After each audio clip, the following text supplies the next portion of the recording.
día no hay ningún indicio que lo vincule con la desaparición de Ámbar, pero el solo hecho de haber pasado por la cárcel, condenado por un doble homicidio, evidentemente que despierta sospechas en algunas personas, principalmente en la familia de Ámbar. Así lo ha dicho también su tía Maritza. Este hombre, fue condenado a 27 años por dar muerte a su pareja de ese entonces, con quien se enfrascó en una discusión por temas de plata, por temas de la venta de una casa. Él quería todo a su nombre y en medio de violencia familiar y también de drogadicción y de alcohol, le da muerte a su pareja en ese entonces y a su hijo de 9 años. Este caso fue tan bullado que incluso calificó para ser protagonizado por actores en el programa de Carlos Pinto.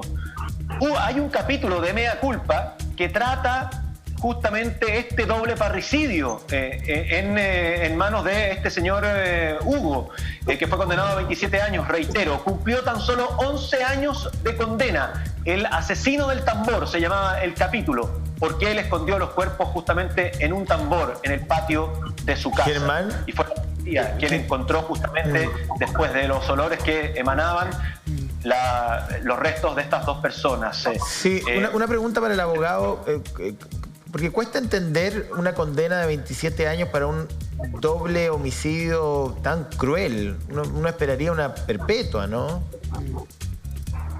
Sí, pero ¿la condena en qué año fue los 2005. 2005. 2005. Fueron 15 y 12 años. ¿Perdón? 15 y 12, el 2005. Sí, no, están en presión. Lo que pasa es que lo que le dieron fueron las condenas en las bases mínimas por cada uno de los homicidios y le sumaron las condenas. Entre comillas, le dieron casi el piso de los 15 años y un día a cada uno serían como 30 años. Seguramente alguna atenuante se le aplicó y por eso quedó con 27 años. Si lo que más llama la atención jurídicamente en este caso es por qué, no habiendo cumplido por lo menos la mitad de la condena, unos 15 años de presidio, obtuvo la libertad con 10 años. Y ahí es donde saltan las luces, porque eventualmente aquí algo extraño hay. De hecho, cuando hablamos del tema de la reforma de reacción de la policía, que la policía reacciona cuando la tía les comenta de quién es el perfil de la gente que rodeaba a Ámbar, es lógico. Porque, la verdad, para serles muy sinceros, la forma de comisión de ese delito fue muy brutal. Es una forma de comisión que de verdad muchos expertos aún se cuestionan si puede existir o no una real reinserción de un individuo después de haber cometido un delito de esa magnitud.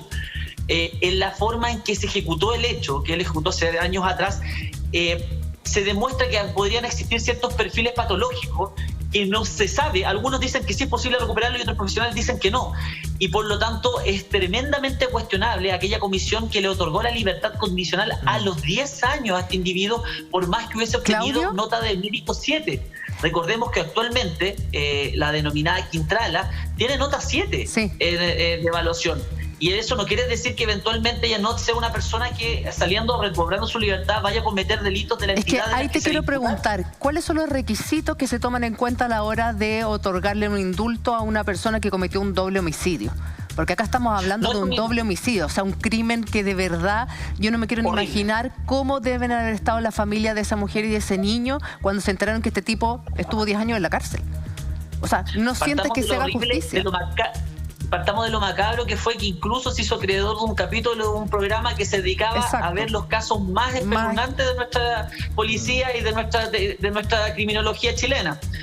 No obstante, eso no es un indulto, porque el indulto es la concesión que hace el presidente de la República respecto de ciertos delitos en ciertos casos. O sea, no es un indulto, si lo que él obtuvo fue la libertad condicional.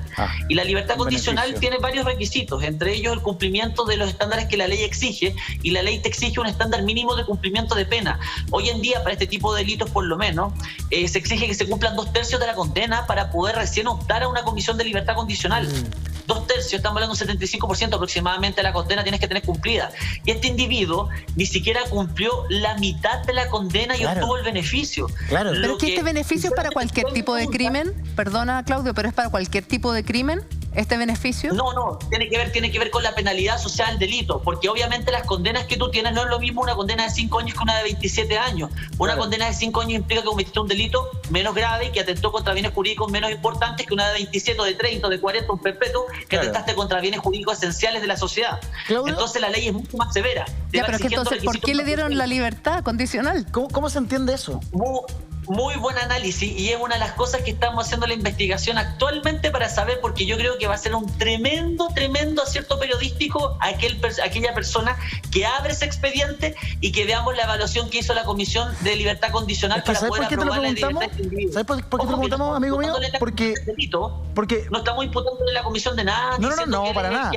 No, nada, para que quede clarísimo. No, absolutamente, esta persona no es culpable de nada. Esta persona no sabemos, no hay ninguna prueba hasta el momento, ni nada que indique. Nadie ha dicho eso, ni ayer ni hoy aquí en el programa. Simplemente uno tiene el derecho como ciudadano a cuestionarse por qué una persona condenada por algo tan macabro como matar a una madre y a su hijo y meterlos en un tambor el año 2005 es condenado a 27 años y sale a los 11. No se entiende. Y nosotros nos estamos preguntando eso. Entonces, la duda que yo tengo, Claudio querido, es ¿cómo comprender que el año 2005, cuando salen en libertad, el año 2016, si no me equivoco, los forman en el patio de la cárcel y dicen ya, los que van a salir son tú y tú, Hugo, también. Y él no logra entender cómo le dan el beneficio a él. Él dice, chuta, yo no lo... Yo dije, él había pedido la libertad, él quería la el libertad beneficio dominical. los domingos, salía dominical. Entonces, explícame eso. El trámite nace de el interno, el trámite nace de Gendarmería, el trámite nace del Poder Judicial. ¿De su abogado? Cuando digo el interno, claro, a través de su abogado, porque que él se sorprende, diga, cuando yo quería dominical, me dieron libertad total. ¿Cómo se entiende? En primer término, el trámite es un derecho que le corresponde a la persona que está privada de libertad. Ya. Y esa persona privada de libertad muchas veces son asesorados por los mismos gendarmes que le van explicando que tienen requisitos, han cumplido los requisitos según reglamento para la obtención de ciertos beneficios intracarcelarios y después, posteriormente, que son extracarcelarios. ¿Ya? Además de eso, si la persona privada de libertad cuenta con la asesoría de un defensor particular o de un abogado privado, lo más probable es que el abogado va a ser el que va a estar preocupado de poder formular la solicitud, de decirle a la persona privada de libertad, señor, formule la solicitud administrativamente, que también lo hace Gendarmería por si acaso. Y esa solicitud se va a las comisiones evaluadoras. Primero parte en Gendarmería de una evaluación muy profunda y luego esos informes se van a las comisiones evaluadoras que van a la Corte de Apelaciones. Esto es un trabajo súper complejo, es súper íntegro, por decirlo de alguna forma, y las evaluaciones que hacen, de hecho, Gendarmería son súper exhaustivas, son muy buenas, y de hecho Gendarmería en muchos casos ha recomendado no conceder la libertad del imputado porque se considera que aún no se ha reinsertado socialmente y que lo más probable es que de obtener su libertad va a volver a delinquir. ¿Pero qué tan exhaustivas puede ser cuando el año pasado salen 800 personas de la cárcel de Valparaíso? Es que de hecho, por ejemplo, estamos viviendo un desastre en la Araucanía debido a que Celestino Córdoba pidió un beneficio carcelario en medio de la pandemia y la justicia lo negó. Y es por eso que los comuneros están realizando una huelga de hambre y luego se toman los municipios y vimos lo que pasó el fin de semana. Les voy a poner sobre la mesa un caso que todos lo conocemos, que es el caso de mi querido Peladito Garay. ¿Se acuerdan de Garay? Sí, Rafael Garay. 7 años de plazo. ¿Ya? Él, por ejemplo, fue a la Comisión de Libertad con un informe negativo. La Gendarmería dijo, este tipo no puede salir porque si sale, eventualmente va a volver a estafar y va a volver a cometer los mismos delitos. Gendarmería mandó así un segundo informe. Sí. Y la Corte de Apelaciones, en aplicación de conceptos estrictamente jurídicos, determinó que sí podía obtener la libertad. Para que ustedes entiendan, en la práctica, que pueden haber diferencias sustanciales entre lo que Gendarmería está viendo, está apreciando y lo que emite a través de su segundo informe y lo que la Corte resuelve. O sea, el informe de Gendarmería es un... El informe, de Gendarmería es un consejo que la justicia puede evaluar como algo que sirve o que no sirve, pero realmente la determinación la toman los tribunales.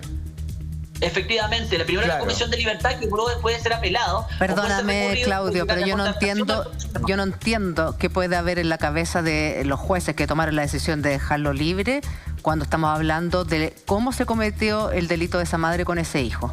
En serio. Lo más complejo para mí, lo más complejo más que la comisión del ilícito, es el hecho de que él mínimo debería haber cumplido la mitad de la condena. ¿Por qué lo obtuvo a los 10 años sin haber cumplido un requisito básico que establece la ley? Es que no se entiende nada. Eso es lo que yo quiero revisar jurídicamente para que alguien me lo explique.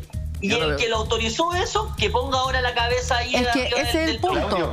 Eso más, o sea, ¿cómo no toman en cuenta la atrocidad del crimen, del doble homicidio que se cometió para darle la libertad antes de la mitad de la condena? O sea, de verdad que no logro entender en qué estaban pensando esos jueces que le dieron la libertad. La base para obtener un beneficio de... Dame un segundo, Germán. La base para obtener un beneficio de este calibre, de este nivel, es al menos haber cumplido la mitad de la condena. Ni siquiera eso. Entonces, tráiganme el informe con la firma de quién autorizó finalmente que esta persona saliera. Solo para entender, sacando a Ámbar de la discusión.